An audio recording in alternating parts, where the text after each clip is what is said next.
మొత్తం రాబోయే రోజుల్లో అన్ని ఆర్టీసీ బస్సులన్నీ కూడా ఎలక్ట్రికల్ బస్సులే వస్తాయి. మీరందరూ సహకరిస్తే ఆర్టీసీ బస్సులన్నీ కూడా ఏసీ బస్సులు పెట్టి పేదవాళ్లు కూడా తిరగడానికి ప్రయాణ సౌకర్యం కల్పిస్తాం.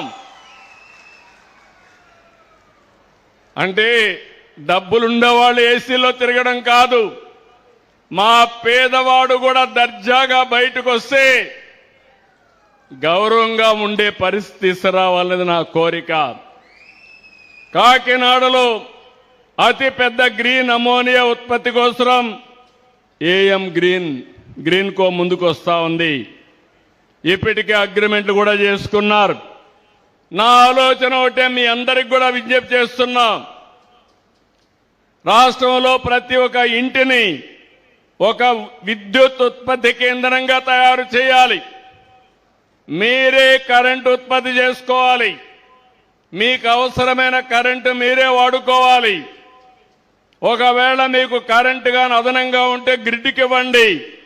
మీకు అవసరమైతే మళ్ళా గ్రిడ్ని తీసుకోండి. వ్యవసాయం చేసే రైతులు మీరే కరెంటు ఉత్పత్తి చేసుకోవాలి పంప్ సెట్ దగ్గర.